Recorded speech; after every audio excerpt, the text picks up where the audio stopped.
Selamat pagi Pak Dr. BBD atau Bapak Bernardus Barat Daya. Ya, selamat pagi Om Ari, selamat pagi TV Jalan ya.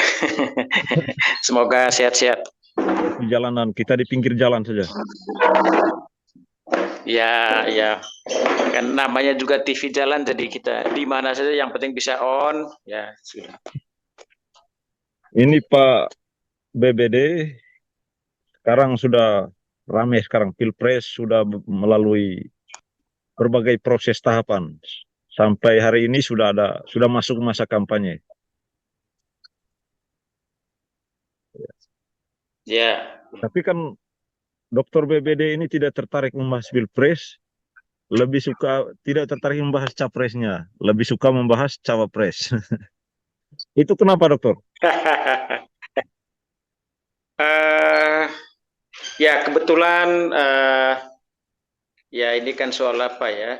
Kita semua pasti merasa tertarik ya, tapi saya tidak tertarik karena apa ya, lebih banyak berita-berita yang disuguhkan kepada publik itu saling menjatuhkan, saling menjelekkan dan seterusnya. Jadi kita kurang berminat ya. Terus terang masyarakat, saya pikir sudah bosan mendengar eh, apa fitnahan-fitnahan, sercaan-sercaan dan sebagainya. Kita mau supaya semua pasangan calon ini hendaklah memberikan apresiasi terhadap pikiran-pikiran dari lawan-lawan mereka. Jangan suka mencela. Itu kan ada di level level bawah ya, level masyarakat ya bisa dimaklumi kalau orang atau tim suksesnya saling mencela. Tapi kalau mereka sendiri yang maju, baik itu calon presiden maupun wakil presiden, baiknya kalau hilangkanlah apa namanya saling menjatuhkan dan sebagainya. Kita ingin supaya begini. Orang bijak bilang kalau ingin tinggi ya tidak perlu merendahkan. Jadi kalau ingin besar tidak perlu mengecilkan orang lain. Nasihat bijak seperti itulah yang sebenarnya kita inginkan dari mereka-mereka yang hari ini menjadi nominasi calon presiden dan wakil presiden. Nah, meme-meme kemudian berita-berita yang apa namanya mempertebal rasa saling membenci itu yang saya pikir harus dihindari. Yang sebenarnya digandakan oleh mereka yang menjadi capres ini adalah hal-hal yang bijaksana, hal-hal yang hanya menjauhkan yang sifatnya saling mencela, tapi mempertebal apresiasi positif mereka terhadap satu dengan yang lain. Itu yang sesungguhnya diharapkan oleh publik. Jadi ada edukasi positif yang diperlihatkan oleh para kandidat ke publik gitu. Kalau kita lihat ini yang paling seru persaingannya itu antara Pak Prabowo dengan Pak Ganjar ya. Ya, ya betul. Nah, memang ada pergeseran saya kira. Kalau bulan-bulan kemarin itu ketika Gibran belum muncul, itu orang menyerang kubu Anies gitu. Tapi begitu Gibran masuk dalam cawapres, kemudian serangannya tertuju kepada Prabowo dan Gibran gitu. Nah, yang terang-terangan menyatakan itu adalah orang-orang PDIP dan juga Ganjar itu sendiri calon presiden. Dalam beberapa statement dia itu jelas sekali bahwa sesungguhnya dia tidak ingin agar Gibran itu kemudian menjadi lawan dia gitu. Nah, saya pikirkan kita harus berbasiskan fakta bahwa faktanya hari ini Gibran itu calon wakil presidennya Prabowo. Nah, karena itu ya sudahlah, lupakan yang kemarin-kemarin, marilah bersaing secara kompetitif gitu. Pada saat kubu Ganjar Pranowo dan Mahfud itu terus-menerus menyerang Prabowo dan Gibran, menyerang Jokowi, saya pikir itu ya ibarat main main badminton ya, itu sistem rally point. Jadi ketika mereka smash lambung dengan statement-statement yang keras, maka itu akan menambah poin secara otomatis kepada kubu Prabowo Gibran. Nah, karena itu sebenarnya kalau kubu Ganjar Mahfud ini ingin menang, menurut saya tidak perlulah mereka melakukan upaya-upaya mendereputasi dan mendelegitimasi Jokowi, Gibran dan seterusnya. Bersaing nggak secara fair begitu. Itu lawan yang sepadan menurut saya. Jadi tidak perlu harus menjelekan, apalagi diungkapkan oleh calon presiden. Menurut saya sangat tidak etis gitu. Dia calon presiden kok masih berpikir seperti orang kampung gitu. Iya, ini Anies tidak diuntungkan ya. Menurut saya justru tampilan Anies, terutama wakil presiden ya, Cak Imin, ya kita semua tahu, saya kebetulan uh, kenal Cak Imin karena itu senior kita dulu ya, kami waktu itu masih di PMKRI dan beliau ketua PMII, ya senior kami lah, kami tahu sepak terjangnya. Saya pikir Anies tepat memilih Cak Imin menjadi calon wakil presidennya. Dan kalau suaranya signifikan, saya pikir ini karena Cak Imin yang menjadi calon wakil presidennya. Ya. Menurut saya tampilan caleg nomor satu, paslon nomor satu ini justru semakin bagus gitu. Mereka tidak terbuka menyerang orang, meskipun beberapa tim suksesnya juga melakukan hal yang sama, black campaign kepada yang lain. Tetapi kelihatannya mereka agak diam-diam, dan menurut saya ini sangat menguntungkan kubu Anies dan Muhaimin gitu. Ketika yang berkelahi ini kemudian paket 2 dan 3, maka yang satu ini juga diuntungkan. Survei dari beberapa lembaga survei menunjukkan bahwa nomor 2 unggul sementara ya di atas kertas. Nah, tetapi yang menarik adalah 3 dan 1 justru berdekatan gitu. Nah, itu artinya 3 yang tadinya naik kemudian tiba-tiba menurun, dan itu bahkan hampir sama dengan nomor 1 gitu. Nah, saya pikir fenomena ini harus dipelajari juga oleh kubu Ganjar supaya apa yang tidak beres, kenapa tiba-tiba mereka anjlok, dan kenapa tiba-tiba paket nomor 2 Prabowo Gibran ini kemudian terus melejit gitu, ada apa gitu. Mestinya kan harus berkaca dari survei, itu sebenarnya sangat membantu timnya untuk mengkaji kira-kira grafiknya seperti apa sekarang ini. Ini kelihatannya mereka tidak tobat-tobat gitu. Semakin mereka merosot, semakin tinggi intensitas penyerangan mereka kepada kubu Prabowo Gibran. Dan saya pikir ini akan sangat buruk hasilnya kalau mereka tidak merubah cara mereka untuk menyerang orang. Iya. Memang ini kan awalnya Gibran tidak bisa untuk maju menjadi cawapres karena usianya tidak memenuhi syarat. Ya, yang membuat kubu Ganjar menyerang habis-habisan kepada Prabowo ini itu justru karena keputusan MK itu. Oh, jangan salahkan keputusan MK. Gini loh, undang-undang membatasi usia maksimum calon presiden dengan 40 tahun. Nah, lalu ada pihak yang merasa perlu untuk mengoreksi undang-undang itu, maka diajukanlah judicial review terhadap Mahkamah Konstitusi, kepada Mahkamah Konstitusi. JR ya, judicial review terhadap undang-undang terhadap undang-undang dasar. Dan keputusan akhir amar putusan Majelis Hakim Mahkamah Konstitusi jelas bahwa menerima gugatan itu dan kemudian memutuskan ada tambahan klausul yang dalam amar putusan MK itu, ada tambahan klausul meskipun tidak mencapai 40 tahun, tetapi yang bersangkutan telah pernah menjabat sebagai pejabat publik seperti gubernur atau wali kota atau bupati atau DPR, maka itu boleh gitu. Nah, itu keputusan MK, dan keputusan itu sifatnya final dan binding. Binding itu artinya tidak ada lagi upaya hukum yang bisa ditempuh untuk menganulir keputusan MK. Jadi ini de facto, ini de jure. Nah, tidak ada hubungannya dengan Gibran, tidak ada hubungannya dengan Jokowi. Ini keputusan MK dan itu bukan politik, itu hukum. Ini peristiwa hukum. Orang JR, hasil keputusannya terhadap JR adalah dalam tanda kutip memenangkan pemohon dengan misalnya meskipun tidak turun dari 40 ke 35, tetapi ada klausul yang kemudian menguntungkan pemohon judicial review.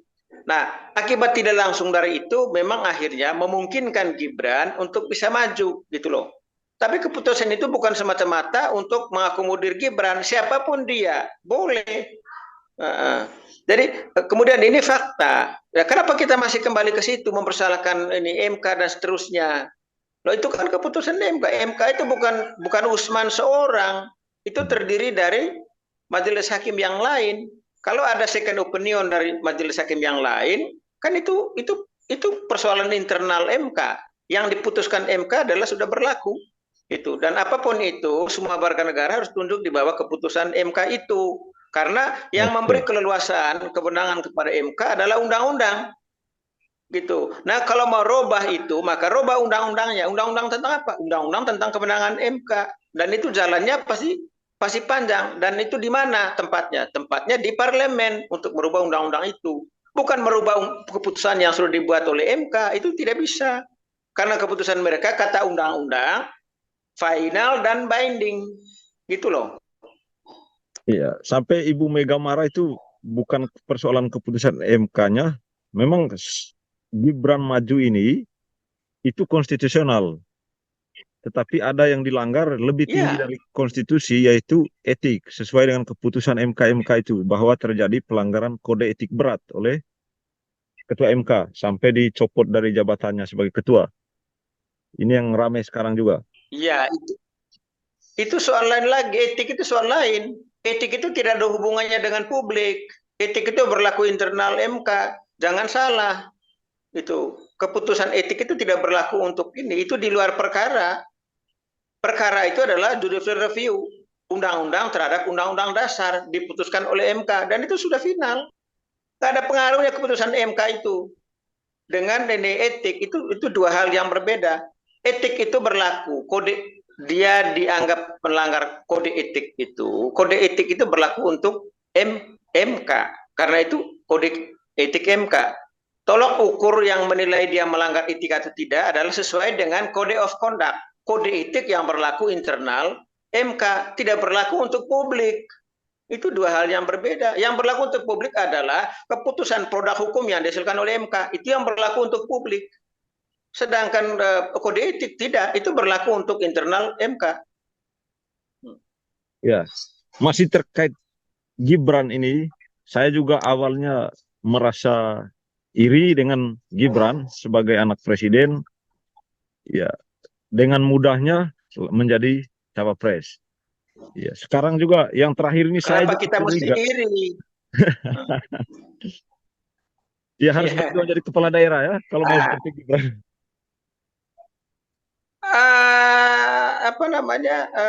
Belum tentu, karena begini, yang mengusung Gibran jadi Wapres itu bukan siapa-siapa, tetapi oleh partai politik. Dan itu diatur dalam undang-undang. Hanya partai politiklah yang berwenang untuk mengajukan calon presiden. Dan Gibran itu diajukan oleh koalisi partai. Nah, jangan salahkan ini Jokowi dong, jangan salahkan ini Gibran, jangan salahkan ini. Itu hak dan wewenang yang ada pada partai. Partailah yang mengusung Prabowo dan Gibran. Itu. Jangan ini partai politik yang mengusung, kemudian kita yang lain kok merasa iri hati. Kita mau jadi presiden, tapi partai politik mana yang mau mencalonkan kita? Tidak ada. Jangan sakit hati. Jangan iri hati dengan Gibran yang mendapat dukungan dari partai politik. Dia mendapat dukungan partai politik itu tentu partai politik juga punya pertimbangan. Secara politis tentu menguntungkan mereka, maka mereka ajukan Gibran. Kenapa mereka tidak ajukan Erick Thohir? Kenapa mereka tidak ajukan yang lain-lain? Karena menurut kajian partai politik, kemungkinan kalau Prabowo dipasangkan dengan Gibran, maka akan berpotensi untuk mendapatkan kemenangan. Nah, itu kan analisa partai, maka mereka kemudian mengajukan Gibran. Dan itu pilihan partai, bukan pilihan kita. Dan itu legal secara konstitusi. Dari aspek mana kita anggap bahwa itu tidak inkonstitusional? Yang benar saja logika kita. Jangan campur aduk masalah politik. Kalau politik is politik, hukum ya itu hukum. JR di MK itu hukum. Sedangkan Gibran diajukan oleh partai politik, itu politik murni, bukan hukum.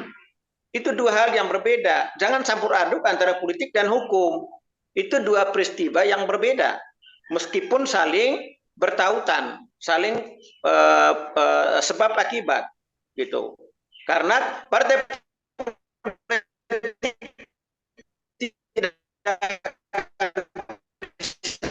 mengajukan Gibran sebagai bakal. Ini kan satu syaratnya. Ya keputusan MK itu. Kenapa keputusan MK dikeluarkan? Karena ada orang yang menggugat undang-undang itu. Dan MK sudah memutuskan bahwa penggugatnya, gugatan penggugat menang, diterima oleh MK dan diputuskan itu. Nah, ketika secara hukum dibolehkan, maka secara politik pun disahuti, yaitu dengan mengajukannya Gibran menjadi wakil presiden berpasangan dengan Prabowo. Tidak ada yang salah di situ. Sekarang mereka real, mereka adalah calon presiden dan wakil presiden. Ya tinggal bermain secara fair gitu. Kenapa harus mempersoalkan orang punya ini? Itu legal kok. Keputusan MK-nya legal, keputusan partai politik mengajukan orang juga legal. Apa yang salah di situ? Oke, sekarang kita terima sudah ada 3 capres, cawapres. Sudah kita terima, tinggal sekarang berkontestasi secara sehat. Ya, tetapi ada lagi satu yang sedikit mengganggu, di mana banyak berkesimpulan bahwa Gibran itu memang anak emas dari demokrasi ini. Biasanya debat itu ada debat khusus cawapres, tetapi sekarang itu tidak ditiadakan oleh KPU. Ya, banyak berpandangan ini untuk Gibran karena dianggap Gibran tidak mampu untuk berdebat. Ini Pak Ari, kita ini saya tidak mudah untuk terjebak dalam alam pikiran publik, ya, alam pikiran netizen. Ini yang putuskan ini adalah pimpinan partai yang melakukan rapat dengan KPU. KPU memfasilitasi pertemuan itu, menanyakan kepada semua perwakilan dari 3 paslon, duduk bersama dengan KPU, bicarakan kira-kira mana baiknya. Dan pilihan mereka adalah kampanye bersama-sama, debat bersama-sama antara calon presiden dan wakil presiden. Sehingga nanti kelihatannya, jadi tidak ada perbedaannya dengan pemilu kali lalu. Kalau kali lalu ada khususnya lagi Bakpres, ada khususnya presiden, kemudian ada gabungan. Nah, kali ini mereka tampil sama-sama saja. Terserah presiden dan wakil presiden, mau serahkan ke wakilnya, mau serahkan ke presidennya, terserah mereka. Jadi mereka tampil 5 kali, kemudian tampil bersama. Itu pilihan. Dan ini bukan diputuskan semata-mata oleh KPU. Ini disepakati bersama dengan partai politik. Siapa pimpinan partai politik itu? Semua partai pengusung dari paket nomor 1, 2, dan 3 dibicarakan bersama-sama dengan KPU. Dan itulah hasilnya. Hasilnya dikeluarkan melalui keputusan KPU. Nah, PKPU itu kemudian menjadi dasar operasional untuk pelaksanaan debat kandidat nanti. Nah, ini kok tiba-tiba orang ini kubunya Ganjar ini mempersoalkan. Ini kan anak emas demokrasi. Ya, bahasa apa itu? Itu bukan bahasa hukum, itu bukan bahasa politik formal, itu bahasa pasar. Kemudian apa namanya? Yang disalahkan kok Gibran, ini berpihak pada Gibran. Loh, KPU yang buat keputusan, dan keputusan KPU itu sudah melalui persetujuan dengan pimpinan partai. Siapa pimpinan partai? Bukan pimpinan partai yang mengusung Prabowo dan Gibran, tapi Anies dan Cak Imin, Ganjar dan Mahfud. Semua mereka hadir dan itu kesepakatan bersama. Kok yang disalahkan ini mengapa KPU berpihak pada lo? Ini belum pemilu kita sudah ngomong berpihak. Sama juga dengan itu, siapa itu? Ketua PDIP itu. Belum melaksanakan ini, dia tiba-tiba mensinyalir bahwa pemilu tidak akan berjalan secara fair, secara jujur. Gimana? Belum melakukan sudah berpikir negatif bahwa pemilu ini pasti tidak jujur. Ini gimana logika kita ini? Nah, sama dengan yang terakhir. Jadi kita ini kemudian kadang-kadang ikut ini apa namanya? Jangan framing media juga dari paslon ini juga mestinya juga jangan menjadi ini, jangan menjadi guidelines juga bagi opini publik itu. Kita harus melawan juga penggiringan-penggiringan, framing-framing dari pihak-pihak tertentu yang selalu menyalahkan Gibran, menyalahkan ini pihak lain, dalam hal ini KPU. Kemarin MK, hari ini KPU yang disalahkan. Loh, Gimana? Tidak ada pembatas kecuali kalau misalnya keputusan KPU tidak memberikan izin kepada Wapres. Nah, semuanya harus capres. Mungkin kita keberatan. Loh, kenapa tidak? Cawapres itu kan satu paket dengan capres. Kenapa wakil presidennya tidak diberi kesempatan? Ini kan tidak. Diberi kesempatan yang sama. Hanya bedanya kali ini ditampil bersama presiden dan wakil presiden. Silakan mau siapa yang mau ngomong. Apakah presidennya, apakah wakil, terserah. Terserah. Oke. Diberikan waktu yang sama kok. Adil untuk semua. Yang Dan terakhir KPU ini, tidak membuat sembarangan. KPU sudah mengundang masukan pikiran dari partai-partai. oke. Ini tidak ikut bahas tapi ngomel gitu. Oke dokter, yang terakhir ini kalau saya ini melihat bahwa dokter dari tadi sangat membela nomor 2 ya, Bukan membela nomor 2, bukan, bukan ya? tapi meluruskan bahwa orang yang cenderung menyalahkan nomor 2 itu tidak benar, gitu. Saya bukan membela nomor 2, pasal nomor 2, tidak. Nomor 1 pun juga saya bela gitu. Tapi siapapun yang menyerang nomor 2 atau siapapun yang menyerang nomor 3 dengan cara yang tidak fair, ya kita harus lawan. Nggak boleh. Kita harus mendirikan pendidikan politik yang baik pada masyarakat. Jangan mengajarkan masyarakat untuk berkelahi. Jangan mengajarkan masyarakat untuk selalu berpikir negatif. Itu salah. Apalagi kalau itu datangnya dari petinggi-petinggi. Itu nggak benar. Petinggi partai, calon presiden, calon wakil presiden. Nggak benar itu. Mereka tidak mendidik. Berilah hal-hal yang positif kepada masyarakat. Gitu. Oke Saya dokter, sepakat dengan Cak Imin. Ya. ini kesimpulan akhirnya dokter mungkin dari segi ini karena tadi dokter menyampaikan bahwa ada serangan-serangan negatif, kampanye negatif. Ini dari ketiga paslon ini kesimpulan umumnya seperti apa? Apakah antara Ganjar dengan Prabowo itu ada hal yang tidak beres? Begitupun Anies dengan Ganjarnya, Anies dengan Prabowo-nya. Ya, Di mana yang paling tidak menurut beres? saya begini. Saya pikir kalau kita melihat pola-polanya, maka paslon nomor 3 ini dan kubu-kubu nomor 3 ini yang cenderung aktif sekali untuk melakukan upaya-upaya reputasi dan mendelegitimasi paslon nomor 2 gitu. Serangan mereka ke nomor 1 sekarang sudah tidak ada, jadi mereka fokus menyerang nomor 2 gitu. Dan ketika posisi mereka seperti itu, maka saya kira ini harus dikoreksi. Bahwa sebaiknya kalau paslon nomor 3 juga ingin supaya mendapat simpati publik, maka berhentilah menyalahkan satu dengan yang lain. Kampanyekan hal-hal yang baik, hal-hal yang membuat masyarakat simpati gitu. Jangan selalu berburuk sangka kepada yang lain gitu. Demikian juga harus ada kepercayaan terhadap penyelenggara KPU. Jangan belum apa-apa kita sudah berpikir bahwa KPU tidak akan jujur. Itu cara berpikir yang kerdil, tidak mendidik itu.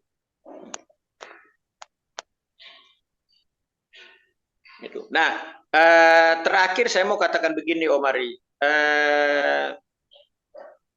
Ini kan 3 pasangan. Kalau seandainya di putaran pertama yang mendapatkan suara terbanyak itu adalah paslon nomor 3 dan paslon nomor 2, ya, maka saya memprediksi paslon nomor 2 berpotensi untuk didukung oleh sebagian besar pendukung nomor 1 yang kalah di putaran pertama. Gitu. Nah, atau misalnya yang masuk di putaran kedua itu justru paket nomor 3 dan paket nomor 1. Maka tentu paket nomor 3 juga berkepentingan untuk mendapatkan dukungan nomor 2 yang kalah di putaran pertama. Nah, kalau sudah seperti itu, maka menurut saya 3 paslon ini sebenarnya saling